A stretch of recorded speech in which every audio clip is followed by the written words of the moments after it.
Vamos a la palabra. Mientras usted se va acomodando, quiero recordarles que este próximo mes, julio, ya mañana llega julio, viene cargado, viene con agua. Este próximo mes de julio tenemos el ayuno trimestral. Ustedes saben que el ayuno trimestral es muy importante para nosotros como iglesia, amén. Para toda la congregación, siempre lo hemos tenido presente, que es un tiempo en el que vamos a estar recibiendo de parte del Señor una transformación mental, espiritual y física, que es bien importante, que es especial. ¿Por qué? Porque es el ayuno trimestral, viernes, sábado y domingo. Vamos a estar en un tiempo de mucha edificación, en un tiempo de mucho crecimiento, y usted no se puede perder de esta bendición tan grande, amén. Vamos a la palabra, ubíquense conmigo en el Nuevo Testamento, el capítulo número 11 de Primera de Corintios. Primera de Corintios, capítulo 11. Y leeremos el versículo 31 y 32. Primera de Corintios, capítulo 11, versículo 31 al 32.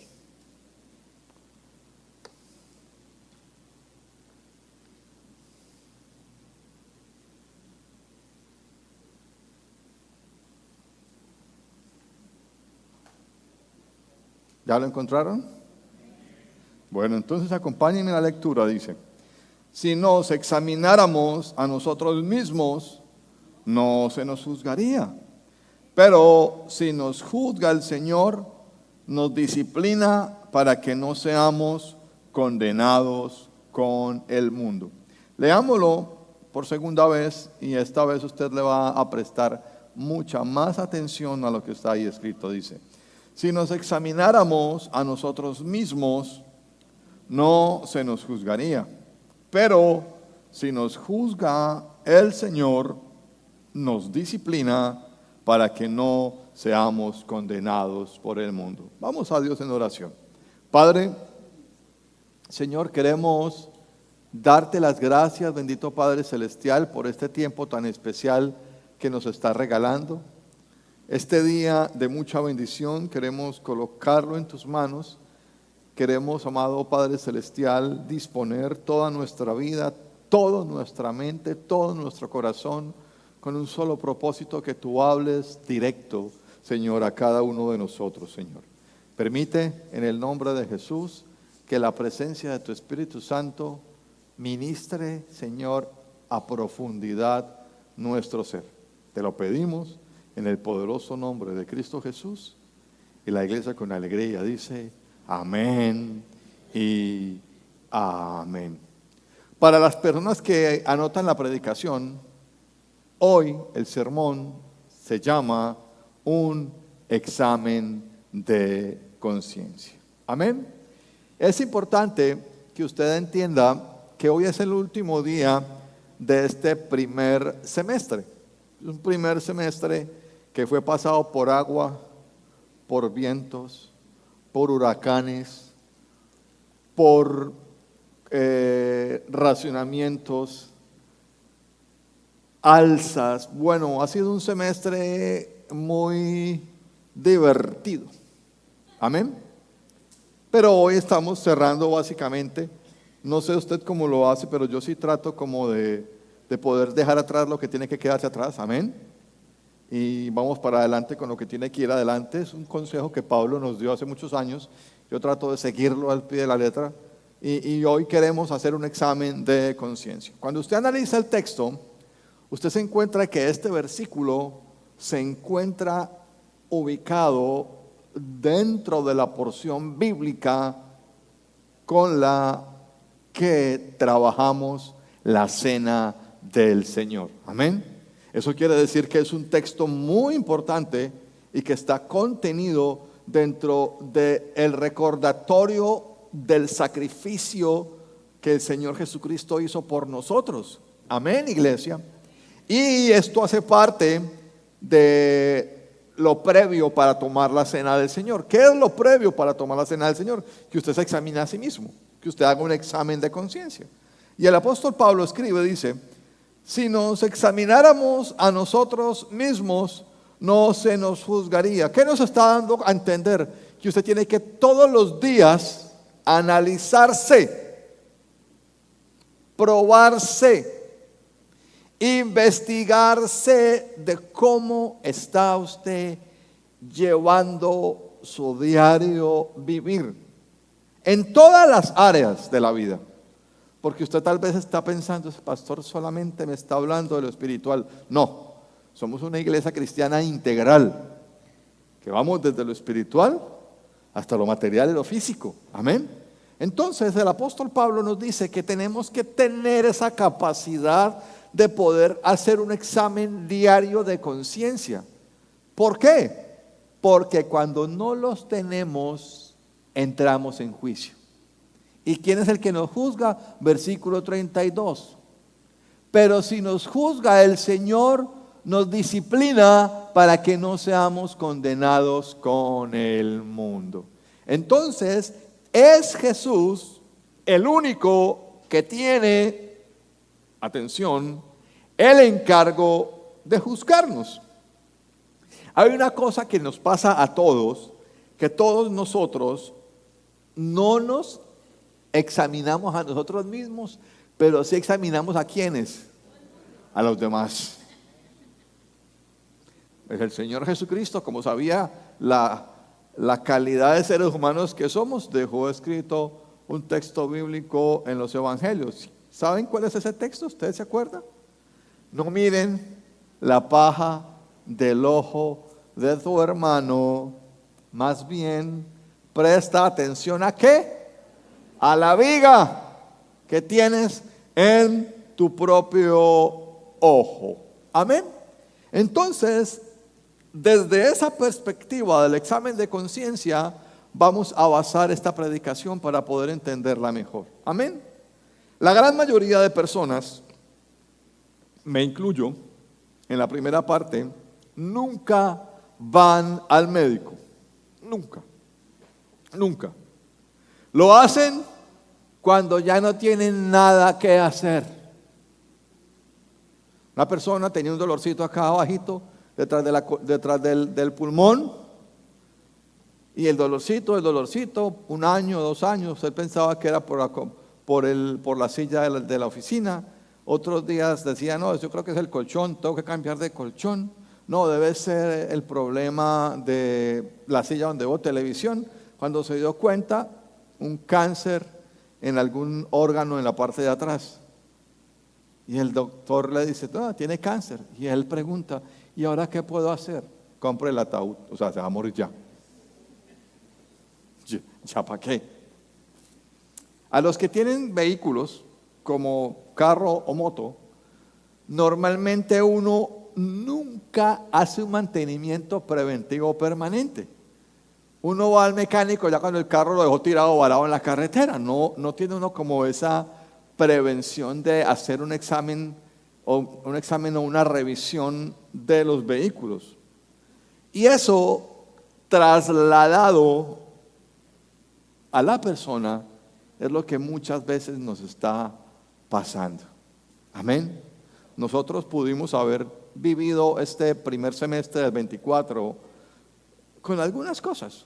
Tal vez usted prometió en enero o finalizando diciembre del 23 algunos cambios que no hizo. Y durante los primeros 6 meses del año usted no vio resultados evidentes que usted diga: wow, sí hubo cambio en mi vida. ¿Cuántos? Que es un tema que esto ya se vuelve como canción, pero hay que decirlo. ¿Cuántos no decidieron llevar un mejor estilo de vida y no lo hicieron? Un estilo de vida acompañado de buena alimentación, acompañado de ejercicio, acompañado de lectura, acompañado de horas de sueño, acompañado de evitar adicción a la tecnología, pero no lo hicieron. ¿Por qué no lo hacen? Porque nunca se examinan a pensar o se ponen a pensar cómo me estoy comportando. Amén. Hoy quiero que miremos con claridad lo que nos está enseñando el texto y poder hacer un examen de conciencia. Amén. Para poderlo aterrizar, vamos a la palabra y ubíquense en Apocalipsis, capítulo 3, versículo 17. Ustedes saben que los primeros capítulos del libro de Apocalipsis fueron escritos para darle una enseñanza a las 7 iglesias que habían nacido después del ministerio de Jesús. Amén. Ustedes más o menos tienen conocimiento que eran Sardis. ¿Se acuerdan quién me dice el nombre? Filadelfia. ¿Quién? Un nombre. Tiatira. ¿Cuál otro? Pérgamo. La Odisea. ¿Cuál es la otra? Éfeso. Falta una. Esmirna. Amén. Esas 7 iglesias habían sido fundadas, habían sido establecidas a través de la predicación de los creyentes y de los discípulos que habían estado con Jesús. Amén. Y en esas iglesias, o mejor dicho, en estas reprensiones que el apóstol Juan hace a las 7 iglesias, les habla de muchas cosas. Pero hay una iglesia que es la última. De hecho, los especialistas y los teólogos dicen que en el momento o en el orden cronológico de las iglesias y de lo que pasa en la historia del mundo, estamos viviendo la iglesia de la Odisea. Amén. ¿Y usted sabe cuál es la característica de la iglesia de la Odisea? ¿Cuál es? Que es una iglesia ¿cómo? Tibia. Para entender la palabra tibia es fácil hacerlo porque usted muchas veces lo ha hecho. El agua tibia se consigue de la mezcla de 2 aguas. ¿Cuáles son las 2 aguas? Fría y caliente. Amén. Si usted quiere hacer el ejercicio, lo puede hacer en esta tarde cuando llegue a su casita. Ponga a hervir un pocillo completo lleno donde usted se toma el chocolate de agua y póngale a hervir muy caliente. Y luego de que esté muy caliente, vuelva a la tibia y calcule cuánta cantidad de agua fría debe echarle para que ese agua que calentó se vuelva tibia. Y va a encontrarse que por un pocillo de agua caliente hirviendo hay que poner más o menos 2 pocillos y medio, 3, para que el agua esté tibia. Eso nos da una información. ¿Cuál es la información que nos da? Que hay que ser muy malo para ser tibio. Increíble. Increíble. Hay que volverse malo para ser tibio. Por eso es que ser tibio y ser malo es casi lo mismo. Lo único es que el malo, o sea, el frío, está frío. Lo sabe que está frío. El tibio se cree que está caliente, pero está frío. Y eso fue lo que le dijo el apóstol a la iglesia, capítulo 3, versículo 17, dice: soy rico, me he enriquecido y no me hace falta nada. Esa era la posición de la iglesia de la Odisea. Pero ¿cuál fue la respuesta del Espíritu a las 7 iglesias? Dice: pero no te das cuenta de cuán infeliz y miserable, pobre, ciego y desnudo eres tú. Al mirar este pasaje de Apocalipsis, muchas veces, no sé si usted se ha preguntado, pero entonces, ¿cuál sería el problema que tenía la iglesia de la Odisea? Muchas personas llegamos a pensar que de pronto era la falta de compromiso. Otros pudieron pensar que posiblemente eran orgullosos, o también se puede pensar que era una iglesia egoísta, individualista. Pero todas estas condiciones pueden ofrecernos una posible explicación a la fuerte condena que recibió de parte del Señor. Porque es muy triste que usted diga: soy rico, me he enriquecido y no me hace falta nada. Eso es como decir hoy en día: estoy muy bien, tengo las cosas suplidas, tengo mis necesidades cubiertas, me encuentro bien, tengo amigos, tengo una familia linda, y que el Espíritu te responda, pero no te das cuenta de cuán infeliz y miserable, pobre, ciego y desnudo eres tú. Amén. Todas estas condiciones nos ofrecen una explicación muy, muy clara a la reprensión que el Señor hizo con la iglesia de la Odisea. Amén. De hecho, cada uno de nosotros representa la iglesia de la Odisea. De hecho, en algún momento de su existir, usted ha pasado por un proceso de tibieza. Amén. En alguna área de su vida, en el área sentimental, en el área financiera, en el área conyugal, familiar. En algún momento usted ha estado viviendo esa situación de tibieza. Amén. Y volviendo a la iglesia de la Odisea, posiblemente acompañaban otros muchísimos problemas espirituales que hacían de esta congregación una congregación que fue catalogada como una congregación de tibios. Amén.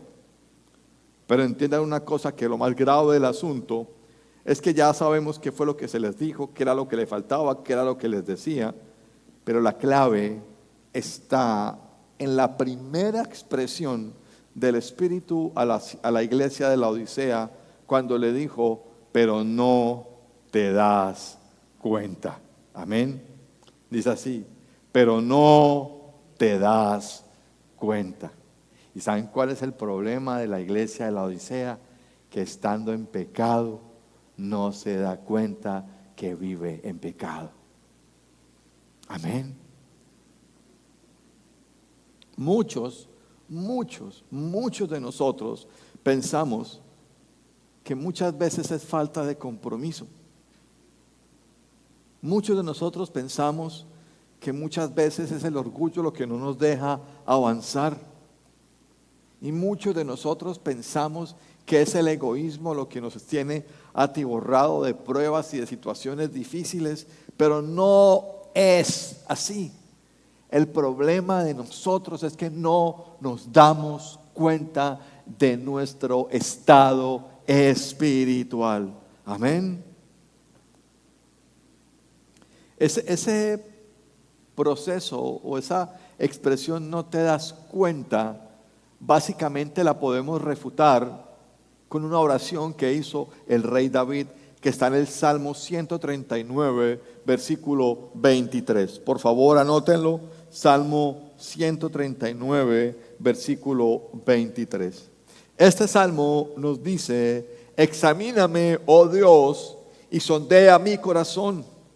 Ponme a prueba y sondea mis pensamientos. Fíjate si voy por mal camino y guíame por el camino eterno. El salmista, de manera voluntaria, le pide al Señor que lo revise. Amén. Este texto, este versículo, no necesita una explicación pastoral, porque las palabras que está utilizando el escritor de este salmo son palabras comunes y corrientes del diario vivir.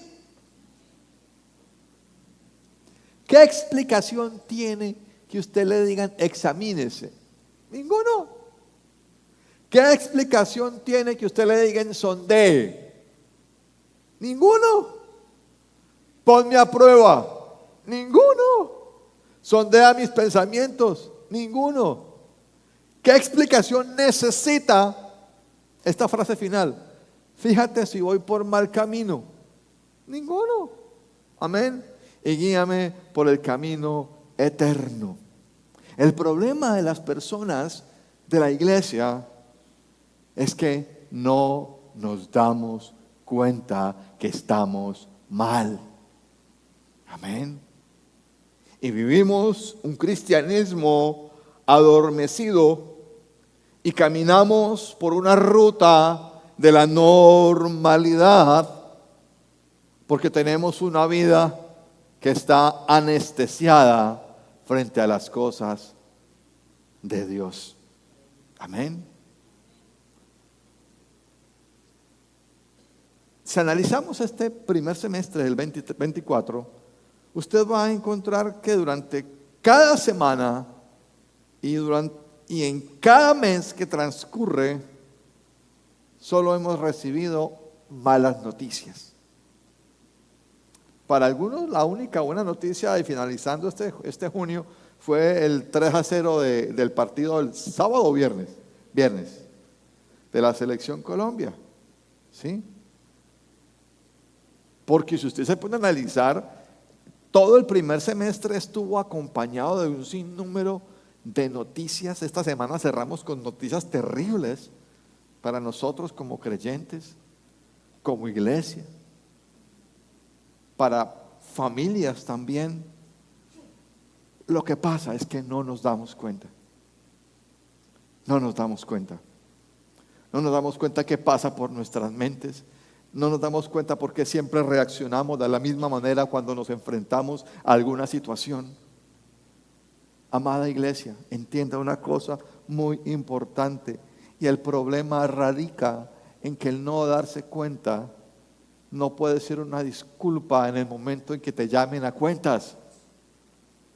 Cuando Dios te pregunte por qué pasó esto en tu vida, tú no le vas a poder decir, no Señor, no sabía. Dice que el desconocimiento de la norma no te exime de la condena. Amén.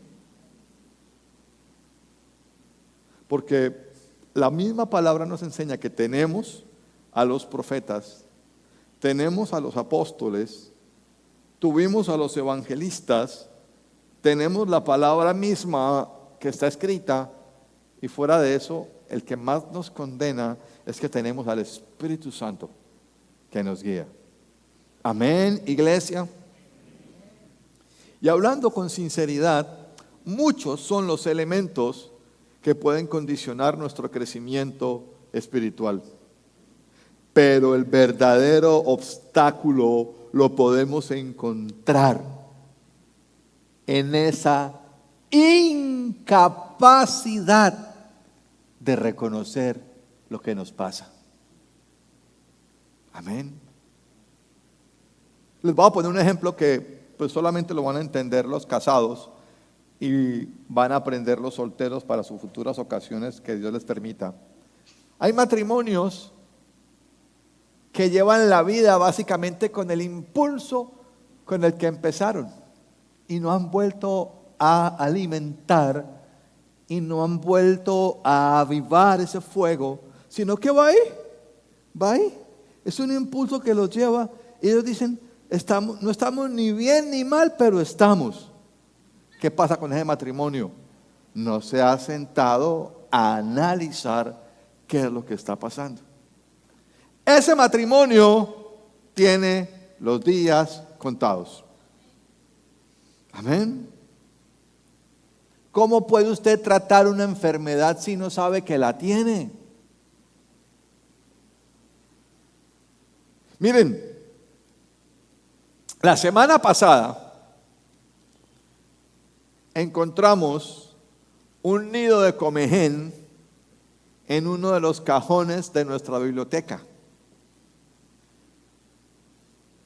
Yo le tenía, no sé, como que le tenía yo al comején, le tenía como algo, como que me preocupaba, pero tuve una charla con el especialista, ingeniero especialista en comején, José Prada, y él me dijo, no, pastor, usted no luche con el comején no lo mata a nadie. Entonces me contó una historia, si ustedes quieren al final se lo pueden preguntar, la historia es muy bacana, es chévere. Me contó una historia del comején, de todo lo que él ha hecho para acabar con el comején en una de las construcciones donde él ha estado. Y el comején cuando llega a eso usted le puede echar lo que sea. Y él se muere aquí, pero sale allá. Y resulta esto es para que entiendan que uno muchas veces debe de estar revisando las cosas. Teníamos un cajón de nuestra biblioteca donde estaban todas las fotos de los últimos 60 años de nuestra vida. Todas. Estaba el álbum del matrimonio. Estaban las fotos cuando yo era pequeñito, que mi cabello era color oro, chiquitico.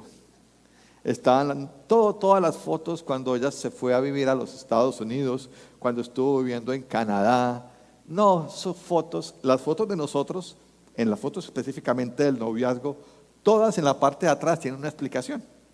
Pero yo me tomaba una foto, yo volteaba la foto y decía, aquí estaba no sé quién, y tal fecha, y ella se tomaba una foto allá en Canadá y escribía, o sea, una historia. Detrás de cada foto había la explicación de lo que estaba pasando. ¿Cómo les parece? Que no sé qué pasó, desconozco ese momento, pero Solmar mandó a la jefe del hogar, la señora Berta, a mirar, a que limpiara. Cuando yo escuché fue un grito, ¡ah! ¡Pastor! ¡Pastor, baje rápido! Yo, ¿qué pasó? ¿Qué pasó? El comején se metió en ese cajón, hizo hasta para vender.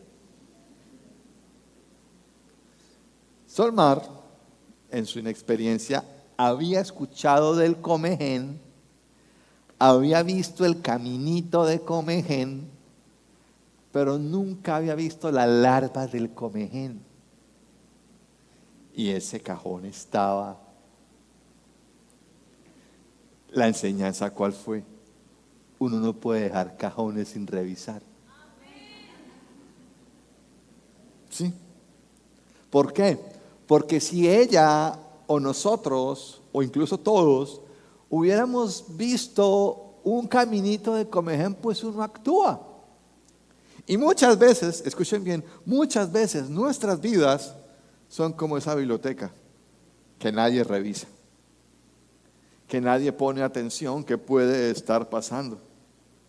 Usted puede estársele comiendo el comején, la colcha que trajo de Francia, que no la pone porque se la ensucian. Allá están todos los comejenes, vea, descansando sobre esa colcha. Amén. ¿Usted cómo puede solucionar un problema si ni siquiera tiene conciencia de lo que está ocurriendo? ¿Qué hicimos? Inmediatamente nos dimos cuenta del cajón comejenudo. Sacamos todo, rescatamos las fotos, botamos lo podrido y le echamos veneno. Amén. El gran problema de la iglesia de la Odisea no solo fue el problema de la iglesia de la Odisea, sino que la iglesia actual está arraigada en un desconocimiento de su problema. La iglesia actual estamos como afirmados o afincados en un engaño de tolerar los problemas y no hacer nada con esos problemas. Miren, muchas veces nosotros nos repetimos, sí, es que somos pecadores, sí, es que somos muy malos, ay no, yo tan mundano que soy, tan carnal, pero no hacemos nada. Porque no solamente el problema, mis amores, es no reconocer, sino el problema es que lo puedo reconocer y no actúo. No reconozco, es un problema, me llevo a la muerte, pero también saber que tengo el problema y no hago nada para cambiarlo también es el mismo problema. Amén, iglesia. Entonces surge una pregunta, y la pregunta es, ¿qué es lo que me pasa? ¿Cuántas veces usted le ha dicho a Dios, Dios mío, qué es lo que pasa? Porque nada me sale, porque todo lo que yo hago es mal, porque me siento así de solo, porque me siento así de inmundo, de inmunda, porque siento esta tristeza. ¿Por qué? Salomón lo dijo, Proverbios capítulo 28, versículo 13. Este versículo dice lo siguiente: quien encubre su pecado jamás prospera. Quien lo confiesa y lo deja, halla perdón. Entiendan que la palabra encubrir tiene algunos significados como negar, excusar, esconder, camuflar y enmascarar.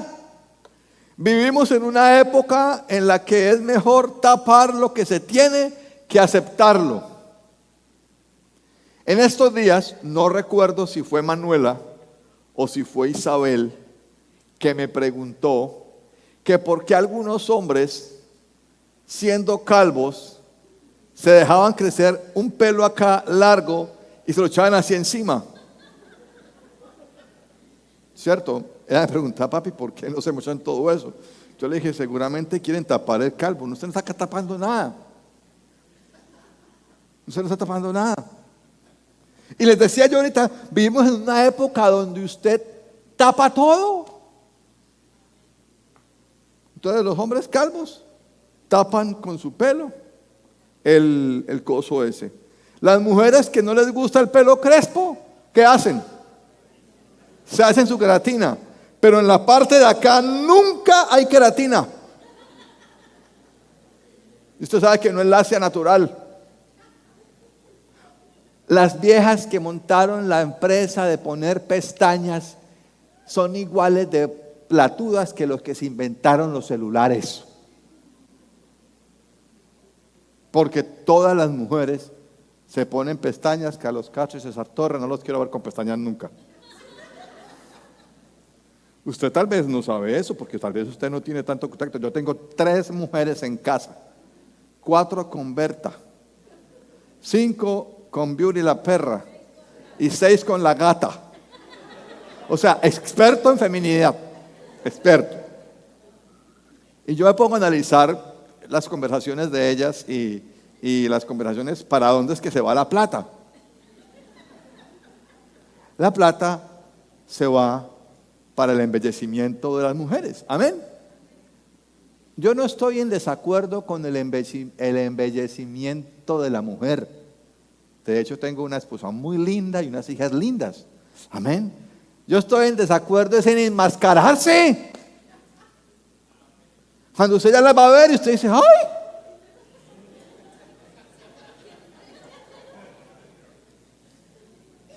¿Usted quién es? Eso pasa. Amén. Eso es lo que está pasando. Entonces, de manera inteligente, traslade eso tan obvio que pasa en la sociedad, trasládalo a la parte espiritual. Las personas encubren su pecado.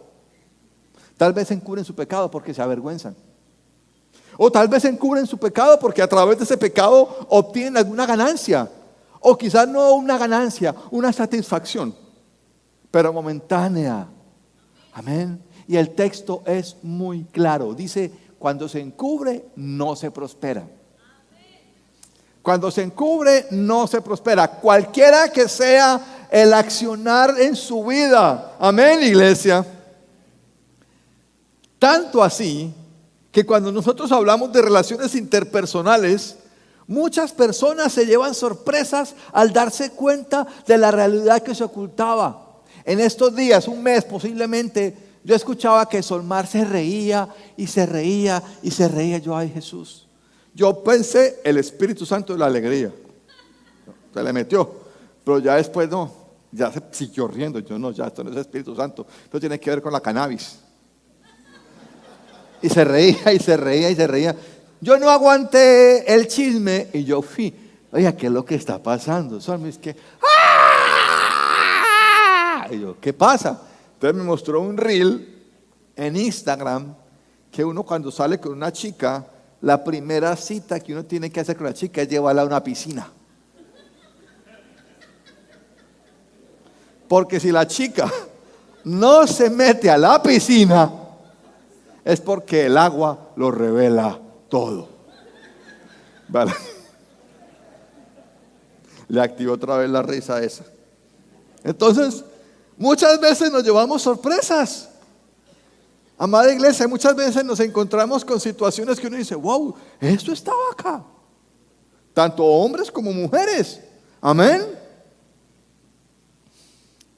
En ocasiones nos encontramos en una constante espiral de fracasos y algunas personas buscan explicaciones a su condición.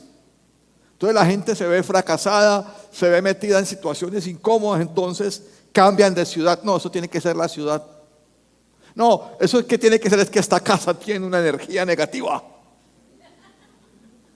Se cambian de trabajo. Intentan una nueva opción para generar ingresos. Oiga, hasta cambian de pareja. Y el problema no está en lo externo. El problema está ¿dónde? Iglesia, en lo interno. Quien encubre su pecado jamás prospera. Lo más tenaz es que vuelve y juega lo que se le dijo a la iglesia de la Odisea. No se dan cuenta su condición frente al pecado. No se dan cuenta porque tal vez no leen la escritura y la escritura está dando ahí mismo la solución. Pero quien lo confiesa y se aparta, ¿qué ocurre? Haya bendición, amén. Haya el perdón. La solución es confesar y dejarlo. Les traigo una buena noticia. Tú solo no puedes. No puedes solo. El libro de Proverbios, capítulo 20, versículo 9, nos enseña: ¿quién puede afirmar, tengo puro el corazón y estoy limpio de pecado? Nadie. Y el problema del ser humano radica en que ninguno de nosotros está en condiciones para realizar un diagnóstico acertado de su condición espiritual. Por eso es que no logramos la solución, porque siempre centramos la sanidad en nuestras propias fuerzas, en nuestro conocimiento y en nuestra capacidad. Y ahí no podemos, nosotros no podemos solos. Amén. Miren, la respuesta a esta pregunta que nos hace Salomón en Proverbios está implícita en la misma pregunta. Nadie puede afirmar que ha limpiado su propio corazón. Esta es una tarea que solo le corresponde al Espíritu Santo, quien es el encargado de examinar y el encargado de escudriñar todas las cosas a la luz de los principios eternos de la palabra. Amada iglesia, somos una congregación que se ve motivada y estamos siempre animados como líderes a llevarlos a ustedes a que tengan una mente bíblica, a que busquen o cultiven una mente bíblica. Para usted cultivar una mente bíblica no es que tenga que dormir con la Biblia bajo la almohada, no, es que abra la Biblia después de que se levante de la almohada. Eso es una mente bíblica. Una mente que lee la Biblia, una mente que escudriña los secretos de la palabra, que busca la palabra, que dice la palabra. ¿Cómo aplico esa palabra para mí? Pero ustedes mismos saben que ustedes no leen la Biblia. Acéptalo. No te sientas a leer la palabra de Dios como es. Amén, iglesia. La palabra dice en 2 de Timoteo, capítulo 3, versículo 16, Pablo se lo encarga al nuevo apóstol, al nuevo pastor Timoteo, y le dice: toda la escritura es inspirada por Dios y es útil para enseñar, es útil para reprender, es útil para corregir y para instruir en la justicia. ¿Con qué propósito? A fin de que el siervo de Dios esté enteramente capacitado para toda buena obra. Amén. Cuando usted no tiene una mente bíblica, usted no va a poder, oído a la caja, no va a poder entender qué está pasando en su vida. Cuando usted no tiene una mente bíblica, se le va a dificultar al Espíritu Santo trabajar, porque no tiene un apoyo bíblico. El Espíritu Santo trabaja en nosotros basado en lo que usted conozca de Biblia, porque ese conocimiento es el cimiento por el cual se mueve el Espíritu Santo. Bien lo expresa el pastor Darío en todos sus libros, que la Biblia son los rieles, el Espíritu Santo es el tren. Un tren sin rieles, si quiere ahora al final del servicio, le preguntan al diácono, le dicen: diácono, explícanos cuántos kilómetros puede andar una locomotora sin tener rieles. Y él le va a explicar con términos de ingeniería ferroviaria. Amén. Eso ocurre con el Espíritu Santo. Usted puede decir que tiene al Espíritu Santo, pero a usted no le gusta leer la palabra de Dios. Usted no tiene al Espíritu Santo. Usted tiene a Satanás en el corazón, no al Espíritu Santo. Y Satanás es el que le hace sentir esas emociones, porque estamos en una época en donde la gente viene a las iglesias a buscar emociones. Aquí, ay, qué chévere, ay, yo sentí un soplo. Yo escuché esa alabanza y sentí un calor en mis manos. Emociones. Amén. Emociones. Es preferible un cristiano calmado, pero bíblico. No un cristiano alborotado. Los cristianos alborotados hacen unos shows y salen con unas cosas. Por eso, amada iglesia, es tiempo para meditar. Primera de Corintios 11:31 nos dice: si nos examináramos a nosotros mismos, no se nos juzgaría. Pero si nos juzga el Señor, nos disciplina para que no seamos condenados con el mundo. La disciplina que tú en la actualidad estás recibiendo, la recibes como discípulo de Cristo. Es muy importante que tú te tomes el tiempo regularmente para que te sientes con Jesús y Él pueda examinar tu vida y compararla con la palabra de Dios. Amén. Yo creo que nos hemos mecanizado en la relación espiritual y en la relación con Dios, y esto no es mecánico. El cristianismo no es mecánico, el cristianismo es vivencial.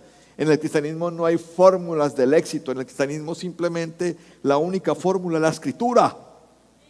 Vea la Escritura, lee la Escritura, escudriña la Escritura, pídele al Espíritu Santo de verdad que te explique la Escritura. Amén. Miren, yo me pongo a analizar el matrimonio de Solmar y el mío, y nosotros estamos vivos gracias a la Biblia. Porque nosotros peleamos y tenemos nuestros encontrones y la danza de todos los pasos de taekwondo. Pero solo permanecemos es porque yo veo a Solmar todos los santos días de mi vida de hace 33 años. La veo leyendo la palabra de Dios. Y hemos tenido unas peleas después de los devocionales. Esas sí son buenas. Esas peleas porque uno ahí le dice: oiga, ¿y entonces qué es lo que estaba leyendo? Y se va y me voy.